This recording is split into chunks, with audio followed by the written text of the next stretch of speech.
1950년 지도입니다. 네, 미군이 만든 지도고 원래는 부산을 중심으로 하는 지도인데 부산의 영역이 지금 구포가 원래는 포함이 될 수밖에 없는 위치이긴 하지만 이제 맨 낙동강 끝쪽에 있다 보니까 잘 확인하기가 어렵거든요. 그 구포를 중심으로 한 북구만 이렇게 잘 보여주는 지도들을 찾기가 좀 힘든데 그래도 요 지도는 조금 상세하게 좀 살펴볼 수 있어서 이른바 이제 근대와 북구의 어떤 변화를 좀 가시적으로는 좀 볼 수 있는 지도가 아닌가라는 생각이 듭니다. 여기 보시면 밑에 붉은색으로 시가지가 표시가 되어 있는 지역이 북구입니다. 그러니까 구포입니다. 구포 지역이 실은 이 지금 경계가 행정적인 경계가 지금 쭉 만들어져 있는데 이게 구포면이거든요. 당시에 구포면이 지금의 북구의 중심이라고 이야기할 수 있을 텐데 거기에 이제 구포를 중심으로 해서 시가지가 조금씩 만들어져 있는 모습을 볼 수 있습니다. 그 낙동강을 따라서 올라가는 이 길이 철길이고 경부선입니다. 그리고 우리가 지금 있는 곳이 숙등이라고 적혀 있습니다. 요 언저리에.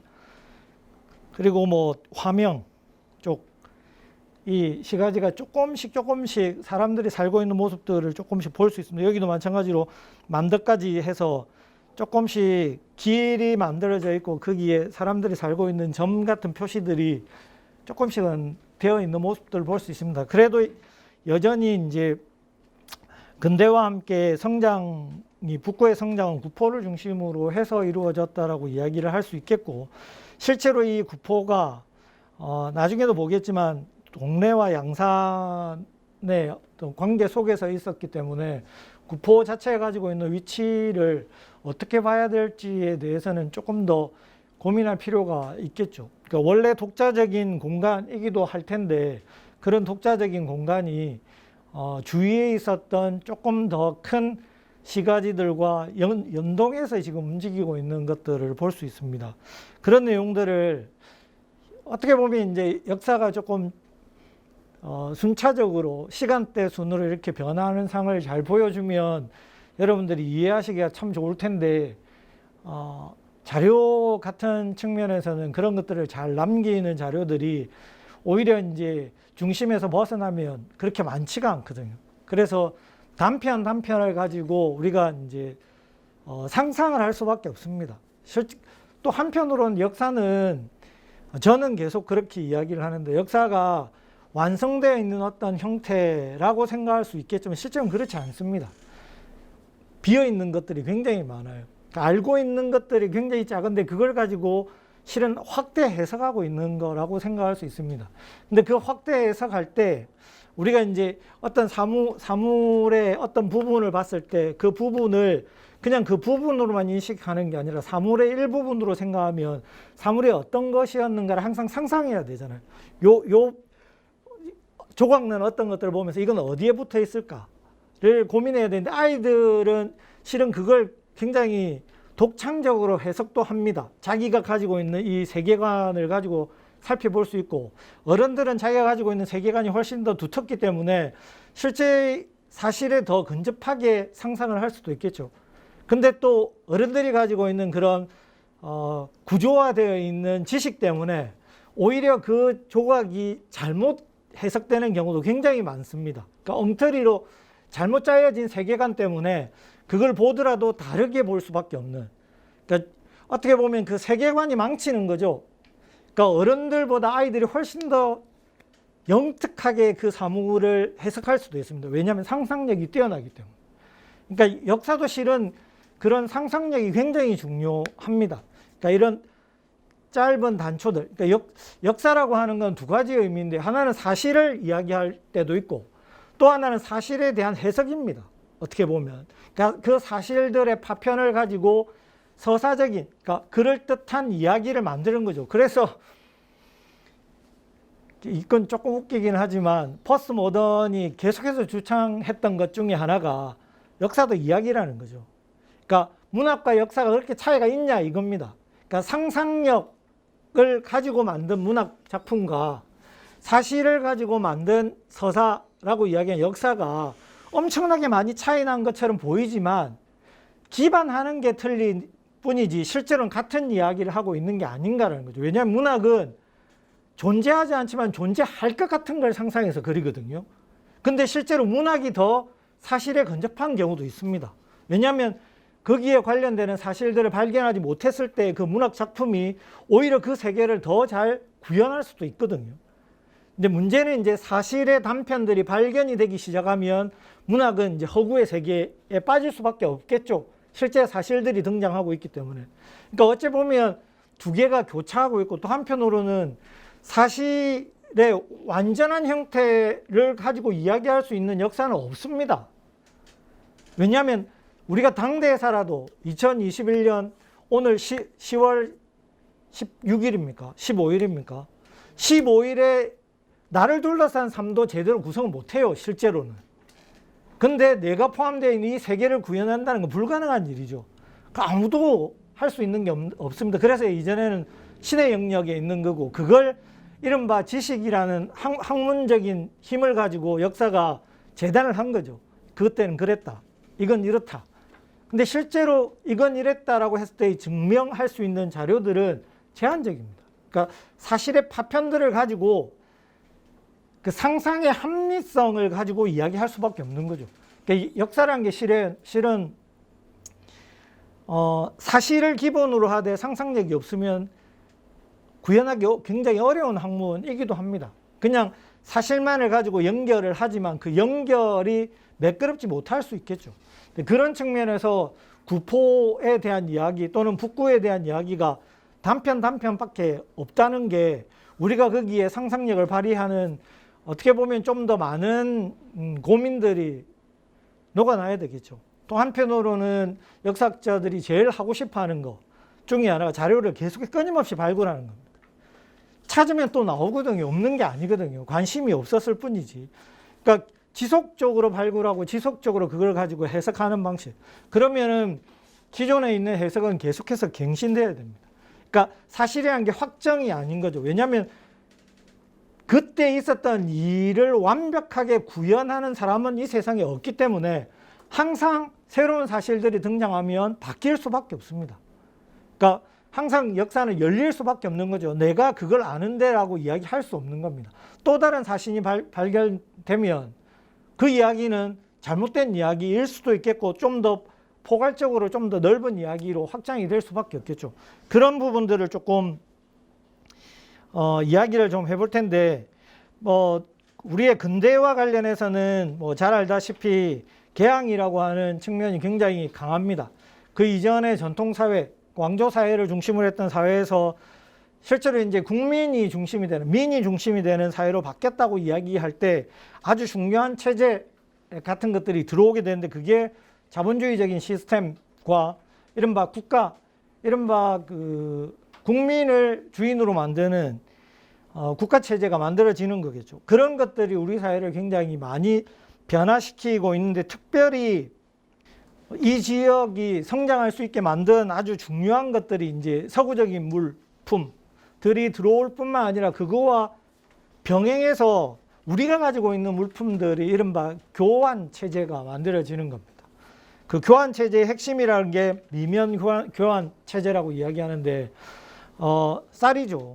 우리는 전통 사회이고 농업 사회이기 때문에 쌀이 아주 중요한 자산입니다. 그 쌀이 필요한 지역으로 나가기 시작하는 거예요. 특히나 자본주의 체계를 완성하고 있는 이른바 일본이나 서구 같은 경우는 공업화에 집중하고 있기 때문에 이제 그 이전의 산업이었다고 이야기하는 농업은 하지 않으려고 하죠. 그렇다 보면 먹고 사는 거에 대해서 아주 중요한 고민을 할 수밖에 없는데, 그 먹는 것들을 좀 더 수월하게 가지고 오고 자기가 만든 공산품들을 파는 방식의 어떤 체제를 만듭니다. 그것 때문에 식민지가 필요했다고도 이야기를 합니다. 왜냐하면 자기가 있던 지역 자체를 공업지역으로 만들어야 되니까 기존에 있었던 이른바 농업지대들을 다 엎어야 되는 거죠. 그게 영국에서 일어났던 앵크로즈 운동이라 그래가지고 기존에 있었던 농장들을 싸그리 다 없애버리고 거기에다가 뭐 면방지업 공장들을 실는 거죠. 만드는 거죠. 그거 관련되는 뭐 그림 같은 것들을 보면 막 벽돌과 타르의 행진이라 그래가지고 농토를 싹 다 갈아엎고 거기에 공장들이 세워지는 과정입니다. 그러다 보면 기존의 농토들을 통해서 나왔던 음식물들은 그 지역에서 만들지 못하니까 어디에서 필요한 거죠. 그걸 좀 더 수월하게, 어쩌면 좀 더 헐값으로 사기 위한 방식이 식민지 경영하고 긴밀한 관계를 가질 수밖에 없는 겁니다. 그것 때문에 일본도 마찬가지로 서구를 배워서 자기의 자본주의적인 발전을 위해서는 자본주의 발전을 어떻게 보면 뒤에서 서포트해 줄 수 있는, 그러니까 보조해 줄 수 있는 농업지역으로서 조선이 굉장히 중요한 위치를 차지하는 거죠. 그런 체계가 만들어지면서 이게 서구 자본주의 체계, 이른바 일본도 마찬가지로 그 체계 안에서 움직였는데 그 체계하고 조선이 부딪혔을 때 조선에 가지고 있었던 이른바 농업적인 측면이 공업적인 측면하고 서로 교환하는 체계가 만들어지는데 그게 미명교환 체제입니다. 그러니까 미명교환 체제는 농업의 발전이라고 이야기하는 것보다는 그 교환에 집중하는 사람들이 만들어지기 시작하는 거죠. 이 두 개를 연결시켜서 왔다 갔다 하게 만드는, 그래서 이제 이른바 계양장 객주부터 시작해서 우리가 잘 아는 객주들이 성장하게 되는 겁니다. 그러니까 당연히 현장에서 모여지는 쌀 곡물들을 가지고 항구, 그때 당시에는 바다를 통하지 않고는 외국과 교역할 수 없기 때문에 항구를 중심으로 해서 교역할 수밖에 없으니까 그걸 끼는 이른바 상업적인 구조가 성장할 수밖에 없는 거죠. 그 핵심이 낙동강을 끼고 물류가 집산되는 구포가 중심이 될 수밖에 없고, 구포의 물류를 집산시켜서 그걸 부산항으로 가져가서 파는 사람들이 성장할 수밖에 없는 구조가 되는 겁니다. 이게 농민들이 성장하는 구조여야 되는데 농민들이 성장하지 않고 지주와 상인들이 성장하는 구조라고 이야기할 수 있겠죠. 뭐 그게 서구적인 의미에서는 자본주의적인 발전의 어떤 전형처럼 보여지기도 합니다. 이른바 자본가들이 이제 이 계급으로부터 성장하기 시작하니까요. 그래서 보시면 계양장 객주부터 시작해서 서울 유기전, 그 다음에 일본인들이 또 안으로 들어오는 과정들이 있기 때문에 이쪽 라인들이 성장하게 됩니다. 그 과정에서 우리 쪽에서 성장하는 세력들이 객주들이죠. 계양장 객주들은 그 전까지는 그렇게 큰 역할을 하지 못했지만 이 서구 또는 일본과의 미명교환 체제 하에서 성장하기 시작하는 겁니다. 그리고 자기의 입지가 확장이 되는 겁니다. 거기에 이 계열들이 굉장히 많아요. 기존의 일본하고의 관계에서 일본하고의 관계가 무역만 있는 건 아니에요. 외교적인 관계이지만 외교적인 정근대에는 외교적인 관계 뒤에는 항상 무역, 경제적인 측면이 항상 같이 병행하고 있었기 때문에 그때 자기 역할을 했던 이른바 소통사들, 그러니까 우리로 치면 지금 이야기하면 번역하는 사람들, 통역하는 사람들이 성장할 수밖에 없는 거죠. 그런 사람들부터 시작해서 이른바 중인계급들 안에서 성장하는 사람들이 굉장히 많아지게 되는데 그런 것들이 객주로서 성장하게 됩니다. 그 객주의 영역들이 이제 만들어지는, 물산이 집산되는 곳이겠죠. 기본적으로 국내에 있었던 물산이 집산되는 곳에 토대를 두고 있는 객주, 그리고 일본인 또는 서구인들과 관계를 맺는 객주들이 성장할 수밖에 없습니다. 계양장 객주들이 성장할 수밖에 없는 측면들이 그런 거고, 그래서 초량을 중심으로 하는 성장이라고 하는 것 자체가 계양장 객주들의 성장이라고 이야기할 수 있고, 계양장 객주들이 어디로부터 지금 만들어지고 있는지를 잘 보여주는 것들이 타 지방으로부터 오긴 하지만 기본적으로 부산항과 인접해 있는 공간으로부터 발전할 수밖에 없는 거죠. 그래서 낙동강을 중심으로 하는 물산이 집산되는 곳에 이른바 포구객주들이 초량객주의 중요한 구성원으로 만들어지고 있는 과정들을 볼 수 있습니다. 대체적으로 낙동강을 끼고 물류가 밑으로 내려올 때 모이는 곳들이 저기 나와 있는 거죠. 구포, 은궁포, 하단포입니다. 그러니까 바닷물이 강물 쪽으로 올라오는 경계를 통해서 이야기하면 하단포가 제일 작게 올라올 때, 제일 많이 올라올 때는 구포까지라고 그래서 구포와 하단포 사이가 실은 뭐 요즘에 말하는 기수 지역이라고 이야기할 수 있는 거죠. 바닷물과 이 뭡니까 강물이 부딪히는 곳이기도 하고, 그래서 물산이 배를 통해서 오는 것보다는 이 그 구포나 은궁포, 하반포의 집산이 되어서 다시 움직이는 방식이라고 이야기를 할 수 있겠죠. 특히나 부산항을 중심으로 하는 일본과의 미명교환 체제 때문이라고 이야기할 수 있고, 그럼 왜 바다로 바로, 그러니까 강을 통해서 바다로 왜 바로 못 갔을까? 부산항으로 못 갔을까? 그거 하려고 굉장히 많이 노력합니다. 기선 회사도 만들고. 근데 저기 하단 밑에 다대포 쪽에 해류가 굉장히 심해가지고 기선이 엄청나게 많이 파괴되는 얘들이 등장하거든요. 그것 때문에 뭐 지금 같았으면 땅을 파서 운하 만든다고도 할 정도였으니까 배가 다닐 수 있는 길을 만들겠다고 할 수 있겠지만, 당시에는 그런 기술력이 없었기 때문에 실제로 배로는 더 이상 못 가져가는 거죠. 그래서 박기종이라고 하는, 또 나중에도 비슷한 인물이 등장하긴 한데, 관련 있는 인물이 등장하기도 한데, 박기종이라면 근대 부산의 아버지라고 이야기하는, 근대 부산과 긴밀한 관계를 가지고 있는 인물이 부하철도라고 하는 철도를 만들려고 한 거죠. 그 철도를 통해서 낙동강을, 수온을 통해서 내려오는 물산을 부산항으로 연결시키는 그런 계획을 하게 되는 겁니다. 근데 부하철도는 기술적인 측면에서도 문제가 있었습니다. 왜냐하면 지금 생각해 보면 지금 현재 경부선처럼 아예 서면으로 해서 가면은 되었을 텐데, 그 정도까지 길게 노선을 만들 수 있는 역량이 없었던 것 같아요. 그래서 짧게 하단과 부산항을 연결하는 노선을 설정했는데, 제일 핵심이 대티고개를 못 넘어가는 겁니다. 그러니까 대티고개로 올려서 기차를 못 만들고 터널을 뚫어야 되는데, 터널을 뚫을 수 있는 기술을 가지고 있지 못한 거죠. 뭐 지금 같았으면 쉽게 뚫어서 이미 연결을 했을 텐데, 그게 안 되다 보니까 실패를 했고, 또 하나는 당시에 일본이 경부선 철도를 놓기 위해서 이미 작업을 하고 있었습니다. 군이 들어와서 이미 조사 과정을 거쳐서 루트들을 한 5개까지, 많게는 10개까지 만들어 놓고 어떤 방면으로 가는 게 훨씬 더 좋을까에 대한 고민을 하고 있었기 때문에 대안이라고 이야기하는 선이 이미 만들어졌는데, 그 대안선이 우리가 지금 알고 있는 경부선인 거죠. 그러니까 경부선과 경쟁을 해야 되는데, 경부선과 경쟁을 하려면 기술력도 있고 돈도 있어야 되는데, 돈은 모르겠습니다. 어디서 끌고 올 수 있겠지만 기술력이 안 되는 거죠. 그래서 부하철도는 실패하게 되는 거고, 결국은 그렇게 되면 낙동강의 물류를 통해서 조선인을 중심으로 하는 이 경제적 성장이 이루어질 수 있는 이른바 기간 시설들이 실패하다 보니까 이제 일본인 중심으로 갈 수밖에 없는 거죠. 그러니까 일본인들에 의해서 이 뭐 근대 부산이라고 하는 공간들이 실제로 그 변형이 되고 있는 과정들을 볼 수 있고, 그 가운데 그런 과정에서도 그 과정들을 잘 이용해서 성장하는 이른바 세력들이 객주 세력들이라고 이야기를 할 수 있을 겁니다.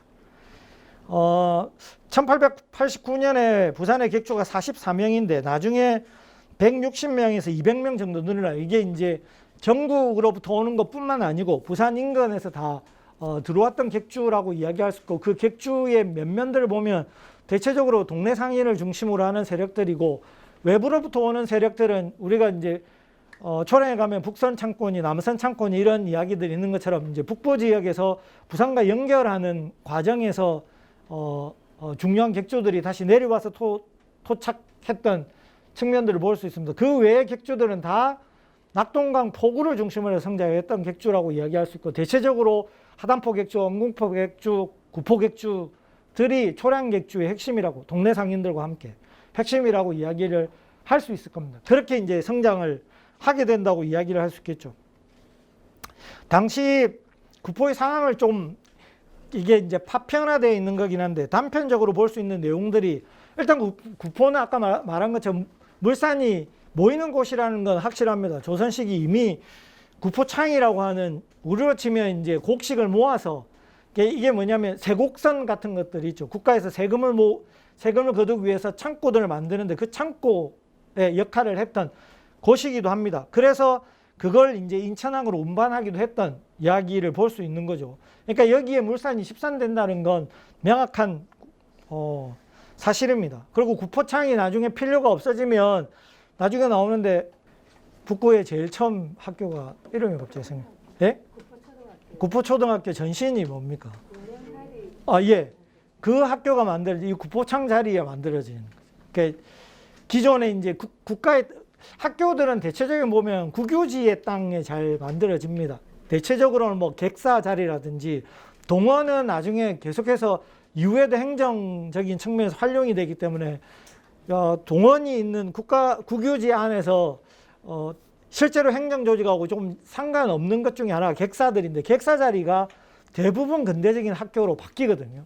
근데 이제 구포 지역에는 당시의 행정과 관련해서는 구포창이라고 하는 창고가 있었기 때문에 그 지역이 나중에 학교로 변화하고 있는 모습을 볼 수 있습니다. 그리고 구포가 잘 보시면 아마 1880년 정도, 80년대 정도인 것 같은데 동래항, 그러니까 동래항이라는 당시에 이제 부산항을 의미합니다. 동래항의 요해지지로 외항이라는 거죠. 그러니까 어떻게 보면 낙동강을 통해서 들어오는 구포로부터 모이는 것들이 이제 동래로 이제 가는 과정이라고 이야기할 수 있는데 그게 원래 동래부에서 1874년에 양산부로 이부됩니다. 그러니까 영역이 이제 떼어져 가지고 올라간 거죠. 그런데도 불구하고 동래부가 계속해서 원래 우리 관할이었기 때문에 이속해 달라는 거죠. 근데 왜 그러냐면 1874년 이전에 양산으로 갔다는 건 실제로 근대하고는 약간 관련이 없는 겁니다. 그러니까 아까 말했던 구포창이나 이런 것들은 국가와 관련이 있는 거기 때문에 그런 사무들을 동래가 하기 싫었던 거일 수도 있는 거죠. 그러다가 개항이 되고 나서 동래가 굉장히 크기 시작합니다. 잘 알다시피 동래부뿐만 아니고 감리서가 만들어지기 때문에 이제는 실제로 무역관계 이런 것들을 관할할 필요가 있는 거고 감리서의 원래 감리가 동래부사보다 훨씬 더 높습니다. 원래 애초에 등급이. 나중에 동래부사가 겸임하게 되면서 낮아진 거라고 이야기할 수 있는데 원래 제일 먼저 동래감리서 또는 부산감리서에 내려왔던 감리가 그 왕실 인물이거든요. 6개월 있다 그냥 올라가고 칙병을 이유로 안 내려옵니다. 그러니까 사무를 실제로 잘 못해서 우리가 잘 아는 그 민건호라고 이야기하는 그 분이 밑에 있는 분이 일을 도맡아서 하기 시작하고 나중에는 결국 부사가 겸임하는 형식으로 바뀌게 되는데 어쨌든 부산항의 업무가 확장이 되는 거죠. 그러다 보니까 이제 아까 말했던 미명교환 체제라든지 이런 것들을 관할해야 되니까 관할에 들어와야 되는 아주 중요한 공간이 구포가 된 거죠. 그러니까 동래부가 자기의 외항인 것처럼 동래부사가 계속 구포에 대해서는 자기가 관할하려고 노력하는 겁니다. 여기에 대해서 양산 군수가 왜 우리 건데 동래부가 계속해서 건드리고 있는지 모르겠다고 하면서 계속 이 부분에 대해서 중앙정부에다가 문제제기를 하는 거죠. 이게 문제제기를 하는 보고서입니다. 그러니까 동래부는 달라 그러고 양산은 원래 우리 거다라고 이야기하고 있는 그 정도로 구포가 가지고 있는 이 위치가 양쪽 이제 어떻게 보면 근대가 되면서 훨씬 더 커져 버린 거죠. 이 공간이 가지고 있는 역사적인 위치라고 하는 아니면 활용도가 훨씬 더 커져 버렸기 때문에 동래부와 양산이 지금 계속해서 뭐라 그럽니까? 구포를 자기의 영역 안으로 끌고 가려고 굉장히 노력하고 있는 모습들을 볼 수 있습니다. 여기 보시면 그거를 이제 밑에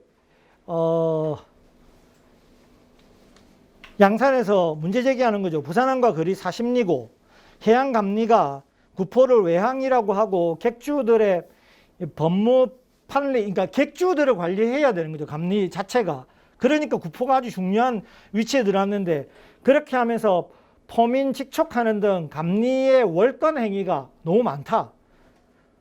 그래서 그걸 금지해달라. 이건 왜냐하면 우리 건데 우리가 담당하고 있는 건데 왜 동네에서 여기에 대고 자꾸 월권에서 뭔가 일을 하고 있느냐라는 거죠. 그리고 당시에 국내부가 동래항 상회사, 지금으로 이야기하면 이제 상공회의소 같은 거죠. 그러니까 당시에는 이제 상회사들인데 아까 말했던 그런 민명교환 체제에서 우리 쪽에 어떻게 보면 연합 기구 같은 것들을 만들게 됩니다. 대응하기 위한. 동래항 상회사를 파할 것을 요구하고 있는데 이게 왜냐하면 동래항 상회사라고 하는 건 어떻게 보면 독점 기업 같은 것들이 만들어지는 겁니다. 그러니까 그 아까 말했던 객주들이 지그들끼리 모여가지고 미명구현 체제 내에서 이 행위들 우리만 할 수 있다라고 하는 거예요. 그게 국내부가 그렇게 해라고 하면서 국내부는 뭐 하냐면 쩐을 떼는 거죠. 인가 허가를 주고 돈을 받게 하면서 객주들이 그 역할을 할 수 있게 만들어 놓으니까 경상남북도에 있던 상민, 그러니까 이제 이 운하란다. 수훈을 통해서 성장했던 아주 작은 상인부터 시작해서 지역에 있는 상인들, 뭐 이런 상인들이 수천 명이 모여가지고 저기한테 독점하게 하면 안 된다는 거죠. 문제 제기를 하는 거죠. 그런 내용들, 그게 구포 지역에서 만들어지고 있는 모습들을 볼 수 있습니다. 이게 이제 아까 말했던 근대체계 개항이 되고 나서 서구 자본주의 체제가 들어옴으로 인해서 구포가 이제 움직이고 있는 거죠. 구포를 끌어들이려고 하고 또는 구포는 기존에 있던 세력들이 계속 그대로 성장하려고 하는 과정들을 좀 잘 보여주고 있는 과정이라고 이야기할 수 있을 겁니다. 낙동강 연안 불법 징세의 철폐 이후에도 구포 등재는 국내부 내장원에서 파견된 세무위원들이 화물 통과에 징세하고 있다. 당연히 이제 상민들의 성장을 막는 거죠. 그러니까 이게 근대가 되면서 근대 이익을 이렇게 추수하려고 하는 세력들이 굉장히 많습니다. 그리고 그 추수하려고 하는 세력들은 기존의 전통적인 방식에서 관의 권위를 빌으려고 노력하기 때문에 그런 관과 결탁해서 지금도 뭐 결탁한 내용들이 아직까지도 있으니까 그때는 더 심했겠죠. 그때는 다 인허가권을 뭐 지금보다는 훨씬 더 민이 아니라 관 중심으로 움직였으니까 그런 측면에서 이미 징세 철폐가 이루어졌는데도 불구하고 세무위원들이 돌아다니면서 화물 통과하는 거, 수원을 통해서 내려오는 것들에 세금을 걷고 있는 거죠. 그러니까 상민들이 괴로운 겁니다. 그러니까 포구에 있었던 상민들이 괴로우니까 거기에다 문제 제기를 하고 있는 모습들을 볼 수 있습니다.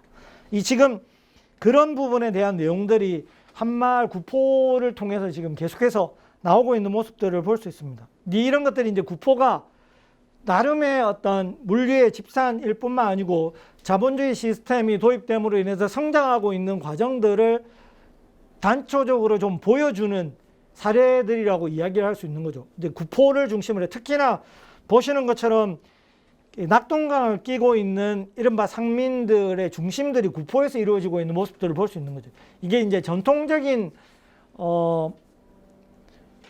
유통 구조라고 이야기할 수 있는 수운인데 그 수운이 나름의 어떤 성장을 하고 있는 모습들을 볼 수 있습니다. 그게 이제 근대적인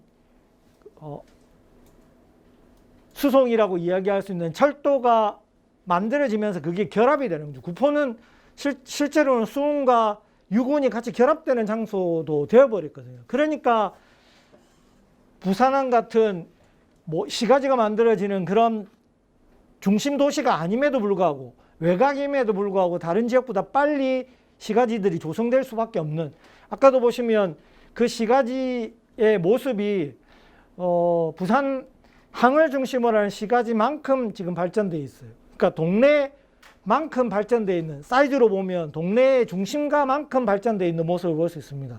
실제로 전통 시기에는 동네 부에 부속되어 있는 아주 작은 마을밖에 안 됐을 텐데도 불구하고 근대에 들어옴으로 인해서 50년 지도에 보면 동네 부 자리, 중심 자리와 거의 맞먹는 규모의 구포의 모습이 보이는 걸 보면 그만큼 근대로 들어오면서 성장했다는 거죠. 특히나 유군과 수운이 같이 결합되는 아주 중요한 장소이기 때문에 그렇다고 이야기를 할 수 있을 겁니다. 네, 말씀드린 것처럼 그런 것들이 이제 경부선이 개통됨으로써 훨씬 더 확장이 되는 거죠. 예, 물론 이걸 주도를 우리가 했으면 좋겠는데 우리가 하지 못하고 식민지 체제 하에서 일본에 의해서 일본의 이익을 위해서 만들어지기는 했습니다. 그런데 그렇다고 조선인들 활용하지 않았나요? 활용합니다. 조선인들 그걸 적극적으로 활용할 수밖에 없는 거죠. 유군 중심에, 수운 중심에서 이제 유군 중심으로 변화하는데 보시는 것처럼 1901년에 제일 먼저 초량 구포간의 공사가 먼저 경부선은 초량 구포간이 제일 먼저 이루어집니다. 17km를 먼저 공사하고 1903년 11월 1일 날 먼저 개통합니다. 초량부터 구포까지. 그런데 이제 경부선 전체 개통은 1905년 1월 1일부터, 그러니까 우리가 경부선 개통 사진과 관련되는 건 보면 부산과 서울에서 있던 개통 시기고 실제 개통이 제일 먼저 이루어진 건 초량 구포간이 제일 먼저 개통이 돼서 운행합니다. 그러니까 이미 그 제일 처음 만들어져 있는 공간이라고 이야기할 수 있겠죠. 그리고 제가 대체적으로 뭐 그걸 전부 다 조사하진 않았는데 1926년 정도를 기점으로 해서 승하차 인원을 한번 이렇게 살펴봤거든요. 통계가 있는데 부산 대구간에서 부산역과 대구역을 제외하고는 제일 많이 승하차하는 공간입니다. 그러니까 그 안에 역들이 굉장히 많은데 그 역들 중에서 부산역과 대구역을 제외하고 구포역이 제일 많이 사람들이 내리고 탄다는 거죠. 그 내리고 타는 사람들이 어떤 인물인지는 확인을 좀 해봐야 되겠지만 제가 생각할 때는 실제로는 경제인들이 굉장히 많을 테고, 그러니까 경제를 위해서, 그러니까 먹고 살기 위해서 하는 인물들이 많을 테고, 또 나중에 보면 이제 학교 때문일 수도 있겠고 여러 가지 측면들이 있을 겁니다. 26년에 승하차 인원을 보시면 16만 명, 17만 명 정도, 그러니까 16, 7만 명 정도가 승하차하고 있는 모습을 볼 수 있고, 그 다음에 이제 발송 소수 화물은 작은 화물이고, 그 다음에 그냥 화물은 톤이죠. 톤급으로 되어 있는 화물들을 보시면 발송 화물은 작은 화물은 그렇게 많지 않습니다. 근데 도착 화물이 많습니다. 이건 뭐냐면 작은 화물들은 소화물들은 뭐 있겠습니까? 물건을 팔고 하는 것보다는 실제로 생활과 관련되는 거기 때문에 그 구포에서 생활과 관련되는 물건들이 나가지는 않아요. 그러니까 뭔가 공산품 같은 것들 만들 수도 없고, 이른바 뭐랍니까? 그 가내수공업 이런 것도 그렇게 많이 발전되지 않았기 때문에 대신에 우리가 써야 될 생활품은 많이 들어오겠죠. 사람이 많이 살고 있으면. 그런 의미에서 보면 도착 화물이 발송 화물보다 3배 이상 많은 이유도 거기에 있습니다. 사람들이 쓰려고 하는 물건들이 조그마한 물건들이 많이 들어온다는 거죠. 근데 거꾸로 한번 보시면 발송 톤으로 보면 이제 소화물이 아니고 큰 화물입니다. 큰 화물에서 보면 발송 화물이 16,000톤으로 더 훨씬 많죠. 도착 화물은 6,000톤으로, 이건 또 3분의 1로 확 줄어버립니다. 이게 두 개가 다른 겁니다. 이때 발송 화물은 뭐냐면 구포의 생산물을 팔로 보내는 겁니다. 그럼 구포의 생산물이 뭡니까? 집산되는 쌀들이겠죠. 그러니까 쌀이 제일 많이 나가는 겁니다. 그러니까 이게 좀 재미난 그 측면이기도 한데, 이런 그 표들을 통해서도 어떤 것들이 중심이 되어 있는지를 좀 알 수 있어요. 그러니까 대화물은 구포로 들어오는 집산되는 곡물류를 파는 물건이 굉장히 많이 나가고, 그럼으로써 구포가 생활하는 사람들이 많기 때문에 생활품들은 다시 많이 들어오는 방식, 요런 구조를 가지고 있는 모습을 볼 수 있습니다. 그래서 주요 화물 발차게 보면 미가 제일 많을 수밖에 없겠죠. 미가 압도적으로 많죠. 이게 이제 그리고 과물은 과일 같은 것들입니다. 그러니까 생활 소비재죠, 소비재. 이게 이제 구포도 사람들이 많아지고 있고 생활하는 사람들이 많아지고 있는 것들을 보여줄 수 있습니다. 그리고 국용품이라고 되는, 국용품은 철도국 용품입니다. 네, 철도국 용품은 왜 필요하냐면 철도 건설과 관련되거나 철도에 대한 어떤 개량이 필요하거나 이런 것도 물건이 들어와야 되니까요.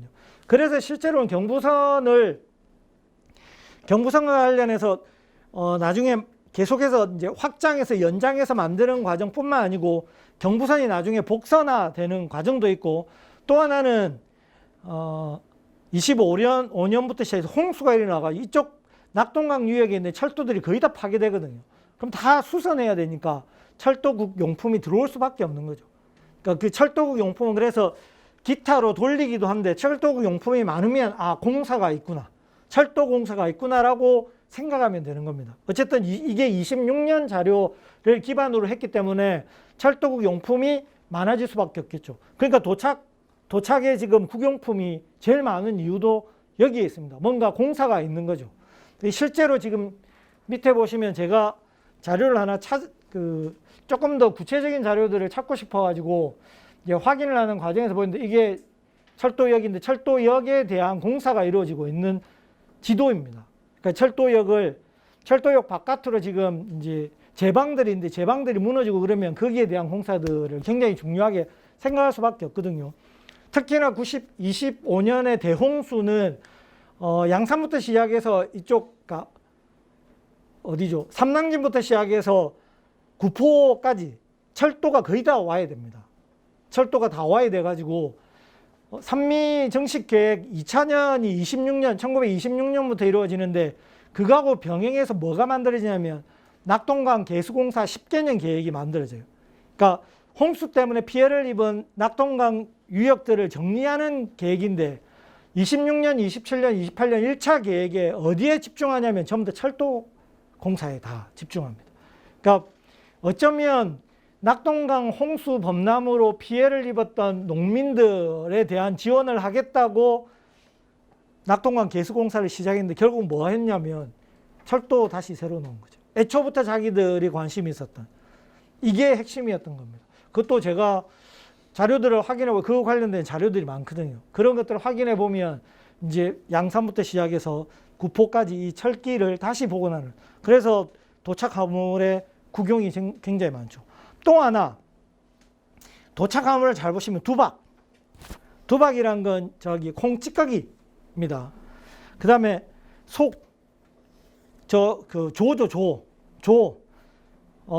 그 다음에 승입연이라고 하는 건 뭐냐면 돗자리, 뭐랍니까?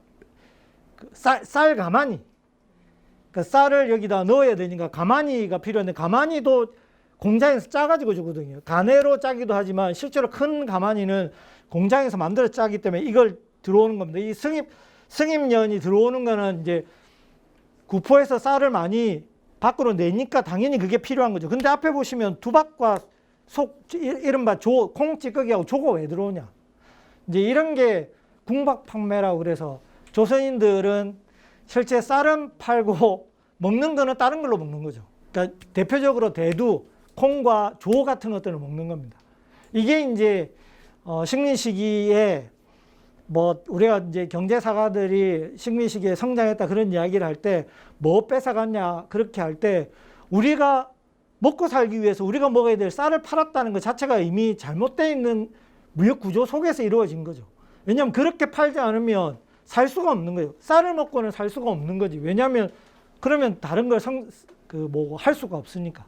그래서 쌀을 팔고 그거보다 훨씬 더 싼 이른바 만주, 대두나 아니면 조 같은 것들이 들어오게 되는 겁니다. 이런 것들을 통해서 보면 농촌 사회가 얼마만큼 이제 힘든 건가를 좀 보여주는 사례일 수도 있는 거죠. 그런 것들이 들어옵니다. 대체적으로 부산하고의 관련 속에서 구포가 이루어지고 있습니다. 이런 물품들은 다 부산을 통해서 들어오고 있는 과정이라고 이야기할 수 있거든요. 물론 쌀 같은 경우는 국내용도 있습니다. 경부선을 따라서 대구나 서울로도 갈 수 있는데 실제로는 부산항으로 가서 부산항의 정미업자들은 대부분 일본인들이에요. 정미 공장들을 가지고 있고 정미업에서 쌀을 이제 원래는 벼를 다시 이제 깎아가지고 쌀로 만들어서 일본으로 보내는 겁니다. 이제 그런 성장의 과정들이 전개되고 있는 모습들을 볼 수 있습니다. 일제강점기에 제일 돈 많이 버는 인물들이 거의 정미공장, 정미소를 가지고 있었다고 그랬는데 들어보니까 농촌 사는 사람들 중에서 정미소 주인이면 돈 제일 많은 사람이라고 이야기도 하기도 하더라고요. 옛날부터. 그만큼 정미소가 아주 중요한 역할을 하는데도 불구하고 그건 이제 수출과 관련이 되어 있고 대체적으로 일본인들이 다 장악하고 있습니다. 그러니까 부산항의 1부도, 2부도, 3부도, 4부도 뭐 이렇게 있는데 거의 붙어 있는 것들은 정미공장들. 이런 과정 속에서 구포 경제가 성장하고 있는 모습도 보입니다. 잘 아시다시피 이제 구포시장은 뭐 구포장, 대표적으로 구포장이 있고 구포장은 38장이기도 한데 17세기부터 시작된 구포장이 있습니다. 근데 그 구포장은 상설시장이 아니기 때문에 나중에 이제 철도를 통해서 계속해서 물건이 오고 가고 하기 때문에 그런 것들에 대한 거래가 상설될 필요가 있는 거죠. 그래서 보시면 32년도에 그 옆에 상설 구포시장이 만들어집니다. 지금의 구포시장이 그런 형태로 만들어지기 시작했다고 볼 수 있는 거죠. 그 구포 향토지에 보면 구포를 중심으로 해서 한 1646호 정도 있었던 걸로 지금 보이고 농업과 목축업이 제일 많습니다. 759호. 그리고 상업, 교통업이 384호. 이게 잘 보시면 농업 목축업이 제일 많지만 산업 교통업도 그 반에 해당하는, 그러니까 이제 물류가 집산되는 공간이라는 걸 확실히, 그래서 오히려 농업적인 측면보다는 상업적인 측면이 더 성장하고 있는 모습을 볼 수 있습니다.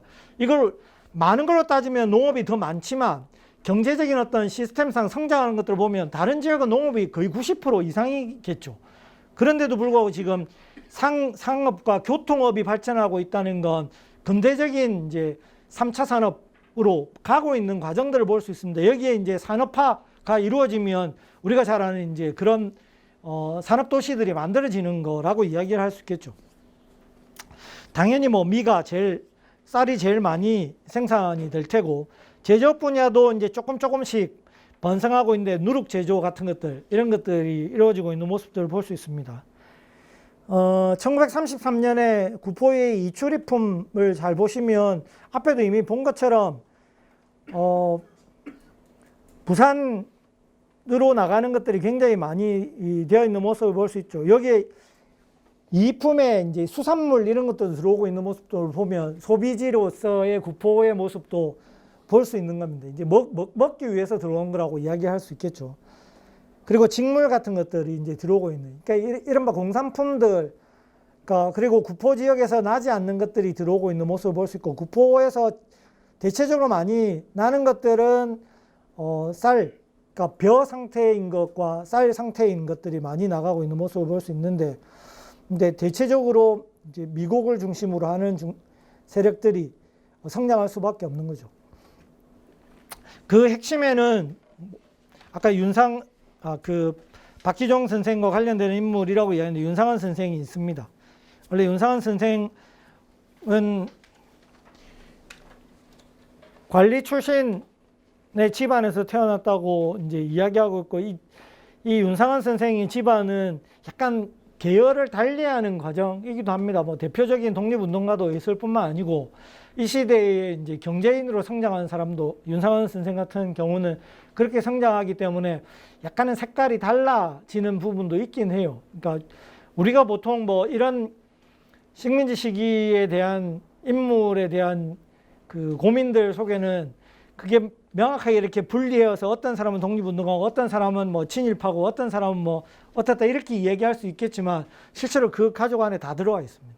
독립운동가도 있고 친일파도 있고 자기 개인의 일신을 위해서 살았던 사람도 있고 이런 경우들이 굉장히 많기 때문에 참 그런 부분에 대해서 이렇게 함부로 이야기하기가 좀 어려운 부분이 있긴 합니다. 그러니까 뭐 같은 가족이라고 그래서 똑같은 생각을 가지고 있지는 않은 거예요. 지금도 마찬가지이기 때문에. 어쨌든 윤상은은 구포 경제의 대표적인 인물이기도 합니다. 그러니까 일찍이 경제적인 측면에 눈을 떠가지고 잘 알다시피 농업과 토지에서 자본을 축적합니다.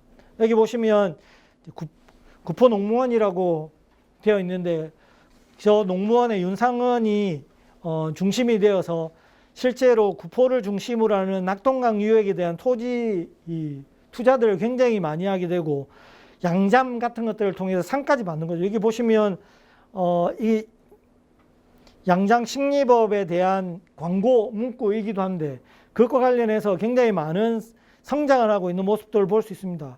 그리고 그 박람회 같은 데 출품해 가지고 조선인으로서 상도 받기도 하고 그런 과정들을 통해서 성장하는 거죠.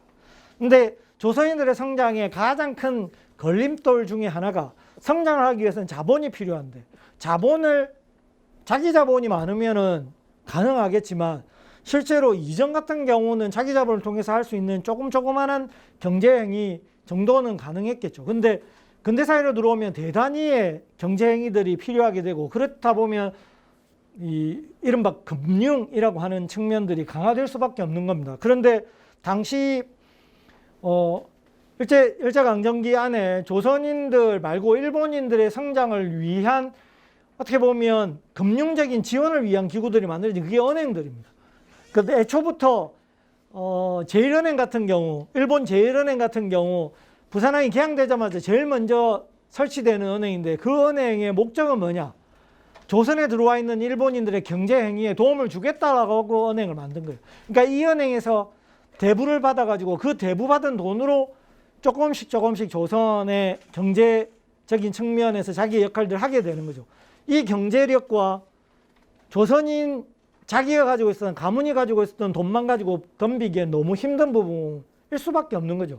그래서 우리도 금융기관을 가져야 되겠다고 생각하게 되고, 그런 것들이 잘 아는 것처럼 저축계 같은 형태를 통해서 이 은행으로 발전하게 됩니다. 그게 윤상은을 중심으로 하는 이른바 구포지역의 조선인 상인들이 그런 부분에 이제 눈을 뜨기 시작해서 자금난을 해소하기 위해서 1909년에 구포저축주식회사라고 하는, 약간은 개 형태이긴 하지만 그런 형태의 회사를 창립하고 1912년에 구포은행을 만듭니다. 근데 여기도 좀 아이러니하기도 한데, 그 은행을 만들기 위해서 이른바 주주들을 모아야 되는데 우리가 가지고 있는 돈들이 작기 때문에 주주들이 조선인으로만 이루어질 수 없는 거죠. 보시는 것처럼 일본인들이, 그러니까 부산항의 대표적인 일본인들이 참여하고 있습니다.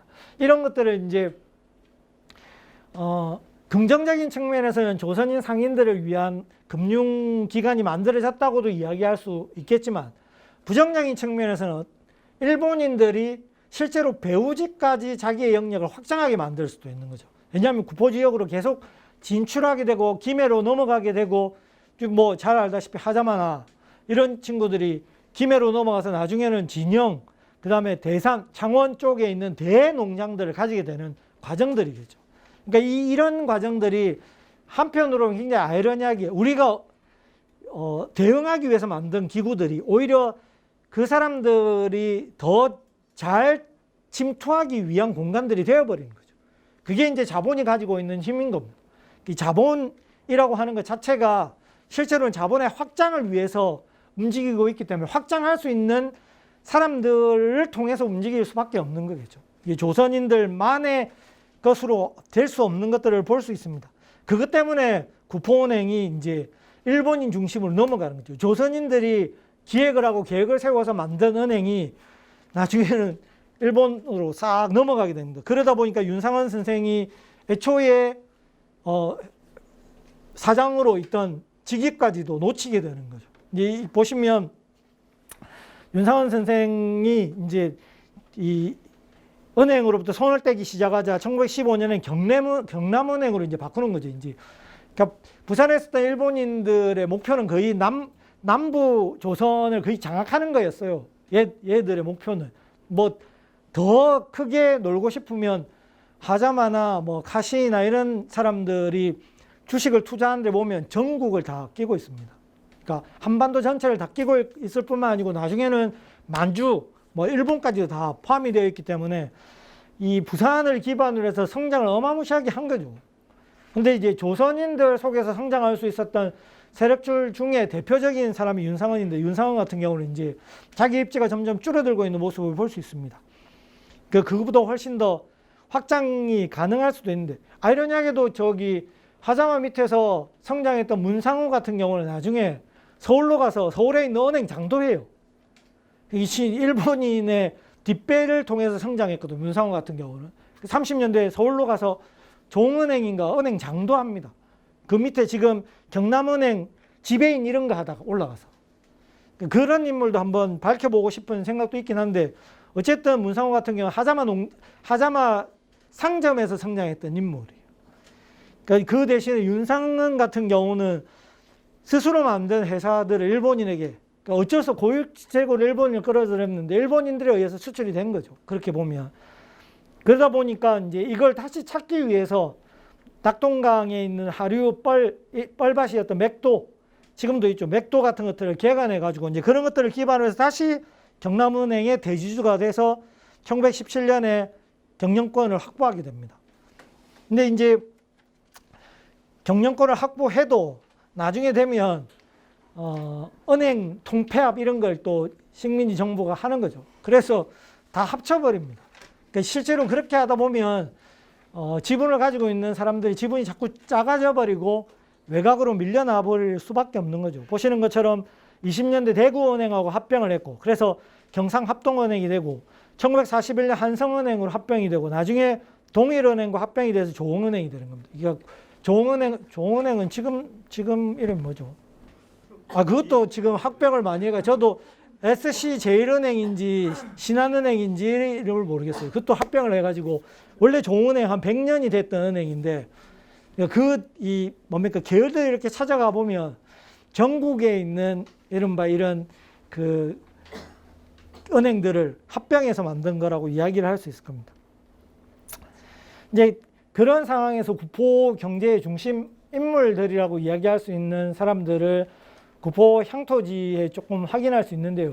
대체적으로 보면 이제 조선인과 일본인으로 나눠져 있는 모습을 볼 수 있습니다. 보시는 것처럼 윤상은 그리고 장우석, 윤상은과 장우석은 대표적인 그 구포의 인물이고, 장우석 같은 경우는 지주인데, 그러니까 윤상은보다 훨씬 활동적인 모습은 보이지 않지만 지주로서 신망이 좀 높았던 분이기도 해서 구포의 송덕비 같은 것도 지금 만들어져 있는 그 인물이기도 합니다. 이제 보시는 것처럼 사립구명학교 설립자고, 뒤에 있는 강신호, 김시환, 그 다음에 서창규, 신영조, 윤영은은 윤상은의 동생입니다. 그리고 장희권, 잘 보시면 거의 구포 사립구명학교의 설립자들에 포함되어 있는 인물들이기도 하죠.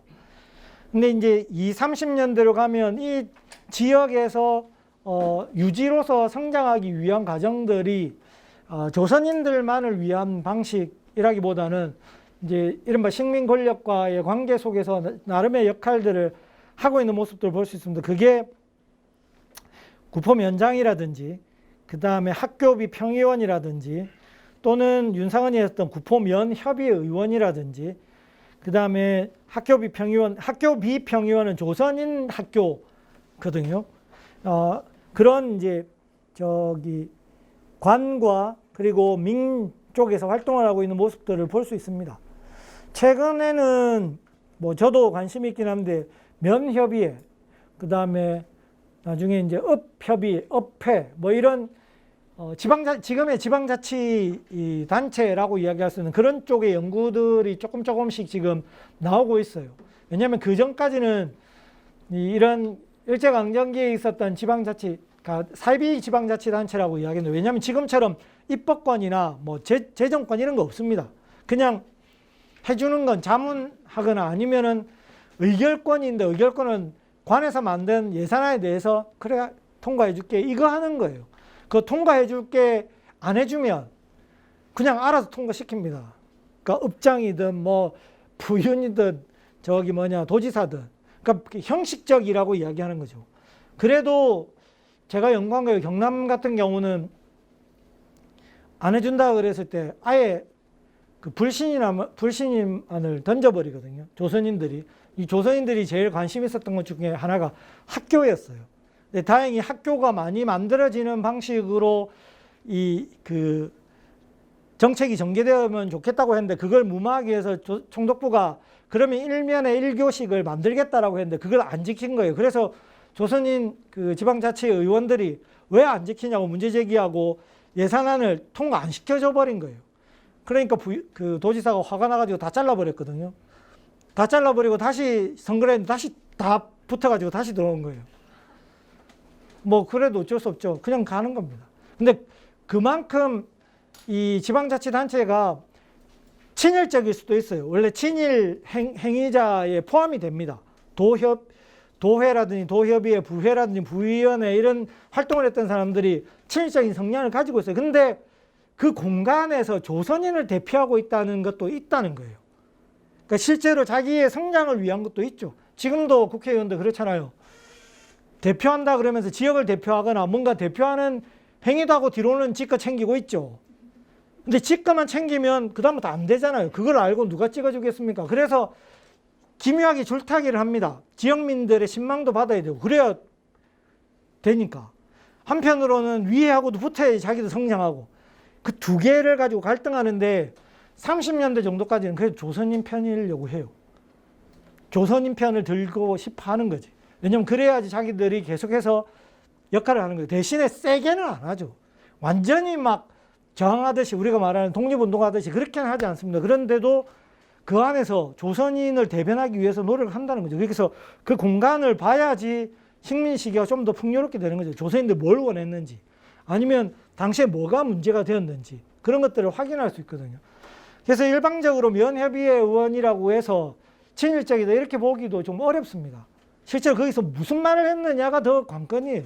거기서 진짜 친일적인 말을 하느냐, 아니면 그래도 조선 편을 들어서 조선인들이 좀 더 낫게 하려고 노력했느냐, 이런 것들 좀 따져 물어봐야 되는 거죠. 그런 의미에서는 연구가 좀 될 필요가 있습니다. 그리고 밑에 일본인들은 대부분 관리자들입니다. 관리자들은 면장하고 거의 비슷한 형태인 거죠.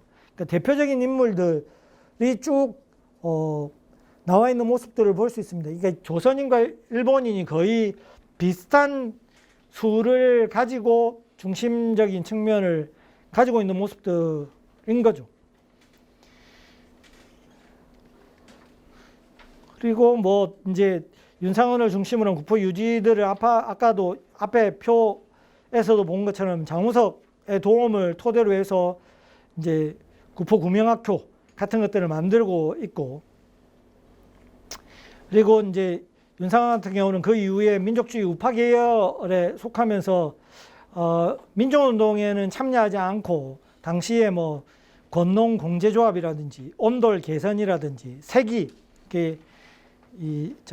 일본인들의 그 식민 권력이 했었던 문화운동 같은 것들 중에서 나오는 대표적인 운동들인데, 세기 착용 운동이라든지 이런 이제 소극적인 문화운동들을 펼치고 있는 모습을 볼 수 있습니다. 그리고 1930년대에 들어가면 당연히 농촌 계몽운동 같은 것들, 그러니까 농촌 계몽운동이 무조건 부정적이지도 않지만 또 한편으로 긍정적이기도 하는 거죠. 왜냐하면 농촌 자체가 굉장히 열악해지거든요. 30년대에 들어가면. 이게 일본 애들이 아니고 식민 권력이 굉장히 두려워하는 것 중에 하나입니다. 왜냐하면 삶이 피폐해지면 불만이 터져 나올 수밖에 없고, 그게 저항이 되기 때문에 그 저항을 경험했잖아요. 3.1 운동을 경험했거든. 그러니까 일본 애들 계속 그게 신경이 쓰이는 거예요. 그러면 어떻게 해야 되느냐? 자체적으로 살 수 있게 만드는 방법이 뭘까에 대한 고민을 가지는데, 그게 농촌 계몽운동부터 시작해서 이른바 소작인에 대한 정책들을 펴기 시작하는 뭐 그런 것도 만들어지는 거죠. 예, 그런 것들이, 정책이라고 하는 것들이 양가적인 측면들을 굉장히 많이 가지고 있는 모습들을 볼 수 있습니다. 그렇게 해서 구포는 앞에도 말씀드린 것처럼 식민 시기를 거쳐서 성장한다고 이야기를 할 수 있겠죠. 그런 형태들이 1950년 정도가 되면 앞에도 말씀드린 것처럼 이 구포를 중심으로 하는 새로운 시가지들이 만들어지고 그 앞쪽으로 영역이 확장되고 있는 모습을 볼 수 있습니다. 이제 이른바 평지라고 이야기할 수 있는 공간들에서 자기 역할들을 할 수 있는 공간들이 확장이 되고 있는 모습들을 볼 수 있죠. 근데 조금 더 연구가 진전이 되면 좋긴 하겠는데, 왜냐하면 한국전쟁을 기점으로 해서 이쪽 지역들의 어떤 변화들이 또 생기거든요. 제가 봤던 자료들 같은 경우 군부대 같은 것들이 들어오기도 하고, 실제로 그러니까 또 이제 피난민들도 마찬가지겠죠. 피난민들도 우리가 이제 생각할 때는 부산 쪽으로 들어갔을 거라고 이야기했지만, 부산 쪽으로 들어가는 피난민들은 굉장히 제한적입니다.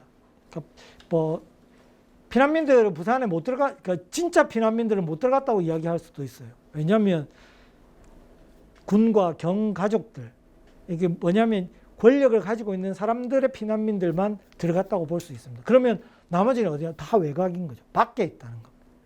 그러니까 오히려 경남 쪽에 흩어져 있는 피난민들이 훨씬 더 많고, 오히려 길거리에 있는 피난민들이 훨씬 더 많았다고 이야기를 할 수 있을 거예요. 그런 피난민들이 뭐 부산이나 이런 쪽으로 많이 몰렸을 것 같지만 실제로 그렇지 않습니다. 소개시키거나 아니면 피난민증을 줘서 신분이 정확해야지 들어갈 수 있는 그런 측면들이 있었기 때문에 오히려 구포나 김해나 이런 데 보면 피난민도 굉장히 많이 들어오고 있습니다. 당연히 외곽에서 성장할 수밖에 없는 부분들이 있겠죠. 그런 것들이 다시 도시를 또 변화시키는 과정이라고 이야기할 수 있겠죠. 근대와 구포의 변화와 관련해서는 제가 뭐 단편적으로 모은 자료들 정도밖에 없습니다. 이제 본격적으로 연구도 좀 열심히 하고 그래야 되는데 그런 것들이 잘 안 되어가지고 일단은 자료들이 잘 안 찾아져서 그렇기도 한데 그래도 지속적으로 발굴해 보면 재밌는 자료들도 확인할 수 있습니다. 이제 그런 것들을 조금 찾아서 연구할 수 있는 기반들이 지역사회에 좀 토대가 되면 오히려 내가 살고 있는 이 공간에 대한 이해가 훨씬 더 깊어질 수도 있고 그런 것들을 토대로 해서 또 다른 이 생각들로 확장이 될 수 있지 않을까라는 생각을 해봤습니다. 일단은 그 간단하게나마 구포의 변화들, 그 구포를 변화시킬 수 있었던 요인들에 대해서 한번 살펴봤습니다. 앞으로는 더 많은 관심을 가져서 뭐 스스로도 요즘에는 지역에서 지역민들의 관심들이 그런 연구들을 더 활성화시키거든요. 스스로도 할 수 있을 뿐만 아니고 그런 관심들이 집중이 되면 연구자들한테도 푸시를 주겠죠. 좀 했으면 좋겠다고 할 수 있으니까 그런 부분들을 한번 될 수 있도록 역할을 많이 해주시면 좋을 것 같습니다. 이걸로 마치도록 하겠습니다. 고생하셨습니다. 네.